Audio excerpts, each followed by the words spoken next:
साथियों नमस्कार, स्वागत है आप सभी का अपने YouTube चैनल पर। एक बार फिर से आज की इस वीडियो में दोस्तों अपन बात करने वाले हैं एक महत्वपूर्ण से इंजेक्शन के बारे में जो कि बहुत सारी बीमारियों में यूज में लिया जाता है। बहुत सारी कंडीशंस में इसको काम में ले सकते हैं, बहुत ज़्यादा इसका उपयोग किया जाता है फील्ड में, और बहुत सारी जो डिजीज की कंडीशंस होती है उनमें ये उपयोगी होता है। तो दोस्तों ये इंजेक्शन इतना यूजफुल क्यों होता है, क्या काम करता है शरीर में, कौन कौन से साल्ट इसमें होते हैं, कितनी डोज इसकी अपने को लगानी चाहिए और किस रूट से अपन इसको काम में लेते हैं।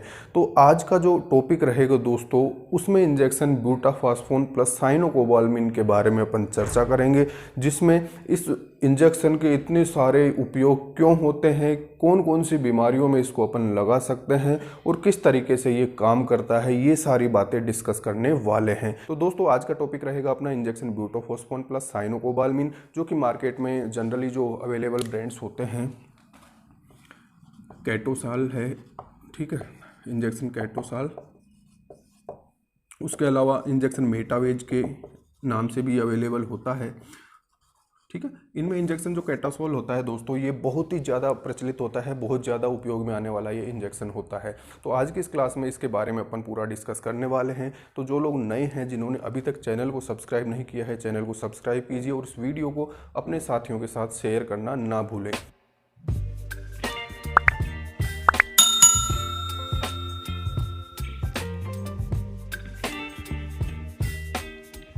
दोस्तों आज का वीडियो शुरू करते हैं इंजेक्शन कैटासोल के बारे में। इंजेक्शन कैटासोल जो होता है दोस्तों, ये इंजेक्शन होता है ब्यूटाफॉस्फोन प्लस साइनोकोबाल्मिन। तो यहाँ पे देखिए दोस्तों ब्यूटाफॉस्फोन जो होता है फास्फोरस की एक फॉर्म है, ठीक है, जबकि साइनोकोबालामिन जो होता है ये इंजेक्शन विटामिन B12 है, ठीक है। ये जो विटामिन B12 का ये दूसरा नाम होता है साइनोकोबालामिन, जिसमें कोबाल्ट भी होता है, और ये RBC, ठीक है, ब्लड फॉर्मेशन के लिए बहुत ज़्यादा जरूरी होता है। ब्यूटाफॉस्फोन फास्फोरस की फॉर्म हो गया, साइनोकोबालामिन विटामिन B12 हो गया, दोनों का ये कॉम्बिनेशन होता है इस इंजेक्शन के अंदर। ब्यूटाफॉस्फोन की मात्रा की बात करें तो ये 100 मिलीग्राम पर ml होता है, जबकि ब्यूटाफॉस्फोन 50 माइक्रोग्राम पर ml इसमें अवेलेबल होता है। दोनों का कॉम्बिनेशन इस इंजेक्शन में अवेलेबल होता है, जिसका उपयोग बहुत सारी बीमारियों में अपन करते हैं। अब बात करें दोस्तों इसका उपयोग कहाँ कहाँ पे किया जा सकता है, तो जहाँ भी एनिमल में फास्फोरस की डेफिशिएंसी है, जहाँ भी एनिमल में ब्लड की कमी है यानी एनीमिक कंडीशन अपने को देखने को मिल रही है, वहाँ पे इस चीज़ों का उपयोग कर सकते हैं। साथ में ही स्ट्रेस की कंडीशन जहाँ भी मिलती है वहाँ इसका उपयोग करते हैं। तो अपन बारी बारी एक एक करके देखते हैं कहाँ कहाँ पे इसका उपयोग अपन कर सकते हैं।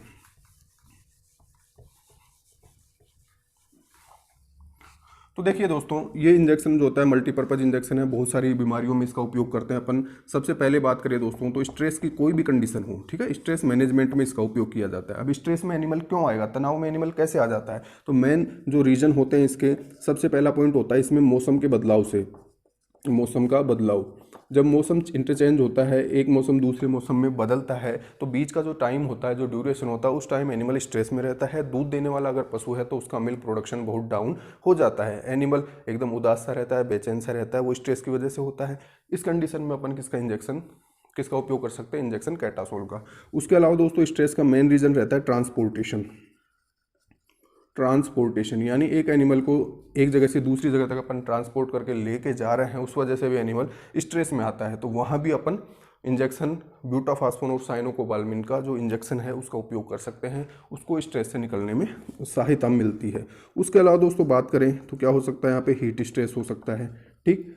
दूसरा स्ट्रेस उसकी सराउंडिंग का हो सकता है, एनिमल के आसपास का जो माहौल है वो ठीक नहीं है, उसकी वजह से वो स्ट्रेस में रहता है, या किसी प्रकार की एक्सीडेंटल इंजरी उसके साथ हो गई है जिसकी वजह से वो स्ट्रेस में है। तो स्ट्रेस की कोई सी भी अवस्था हो जहाँ पे एनिमल तनाव में है, वहाँ पे इस इंजेक्शन का उपयोग बहुत लाभकारी सिद्ध होता है।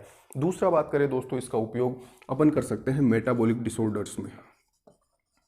अब मेटाबॉलिक डिसऑर्डर क्या होते हैं, वे रोग जो एनिमल के उपापचय यानी मेटाबॉलिज्म में डिस्टर्बेंस की वजह से उत्पन्न होते हैं, उन्हें मेटाबॉलिक डिसऑर्डर कहते हैं अपन। और ये कौन कौन से हो सकते हैं, जनरली अपन जो देखते हैं मिल्क फीवर हो सकता है, ठीक है, तो मिल्क फीवर में एज ए सपोर्टिव थेरेपी इसको यूज करते हैं अपन। उसके अलावा कीटोसिस हो सकता है, डाउनर काउ सिंड्रोम हो सकता है, उसके अलावा बात करें दोस्तों, पीपीएच अपने को देखने को मिल सकता है, मैग्नीशियम टिटेनी अपने को देखने को मिल सकती है। इन सभी रोगों की बारे में डिटेल से वीडियो अपने चैनल पर अवेलेबल है, ठीक है। उनको आप देखिए, निश्चित तौर पे इनके ज्ञान में आपके वृद्धि होगी, पूरा आपके क्लियर हो जाएगा कौन सी बीमारी में क्या कंडीशन हो रही है और क्या इलाज उसका किया जा सकता है। तो दोस्तों अपन क्या बात कर रहे हैं, इंजेक्शन ब्यूटाफॉस्फोन साइनोकोबाल्मिन का उपयोग कहाँ कहाँ किया जाए। तो मेटाबॉलिक डिसऑर्डर्स जो होते हैं, जैसे मैंने कुछ नाम लिखे हैं, इन सभी बीमारियों में अपन इंजेक्शन ब्यूटाफॉस्फोन प्लस साइनोकोबाल्मिन का जो कॉम्बिनेशन है उसका उपयोग कर सकते हैं। क्यों कर सकते हैं, तो देखिए दोस्तों, ये जो इंजेक्शन कैटासोल है, ये क्या होता है, एक मेटाबॉलिज्म रीबूस्टर होता है, मेटाबॉलिज्म को रीबूस्ट करता है। ये कोई भी एनिमल का मेटाबॉलिज्म अगर स्लो हो गया है, डाउन हो गया है, तो उसको वापस से बूस्ट करने का काम करता है, उसको वापस से नॉर्मल लेवल में लाने का काम ये इंजेक्शन करता है। तो सभी बीमारियों में अपन इसका उपयोग कर सकते हैं। उसके अलावा दोस्तों हम बात करें बीमारी की, तो पाइका क्या है, फास्फोरस की डेफिशिएंसी से होने वाली एक बीमारी है, जिसमें जानवर अनयूजुअल चीज़ें खाने लगता है, जो अखाद्य वस्तुएं होती है उनको खाने लगता है, दीवार चाटने लगता है, कपड़ा, पॉलीथीन, गोबर, पेशाब, ये ऐसी चीज़ें खाने लगता है, मिट्टी खाने लगेगा। तो उस कंडीशन में अपन क्या कर सकते हैं, इस इंजेक्शन का उपयोग कर सकते हैं, क्योंकि इसमें फास्फोरस भी अवेलेबल है। उसके अलावा बात करें दोस्तों, तो इस इंजेक्शन का उपयोग मेनली जो किया जाता है वो एनीमिक कंडीशन में किया जाता है। एनीमिया का मतलब क्या है, ब्लड में हीमोग्लोबिन का डाउन होना, ठीक है, या ब्लड का टोटल अमाउंट डाउन होना। अब ये क्यों क्यों हो सकता है, किस किस रीजन से हो सकता है एनीमिया। तो पहला रीजन तो इसमें एक्सीडेंटल इंजरी है, ब्लड लॉस हो गया हो एनिमल का, ठीक है, या कोई सर्जरी अपन ने उसकी करवाई है, कोई ऑपरेशन करवाया है जिसकी वजह से उसका ब्लड लॉस हुआ है और वहाँ पे एनीमिक कंडीशन आ गई है, तो भी इस इंजेक्शन का उपयोग करेंगे अपन, ठीक है। जैसा कि मैंने शुरुआत में बताया, इसमें क्या है, साइनोकोबाल्मिन है, जिसके अंदर कोबाल्ट होता है, जो कि आरबीसी के मेंटेनेंस और आरबीसी की फॉर्मेशन के लिए रिक्वायर्ड होता है।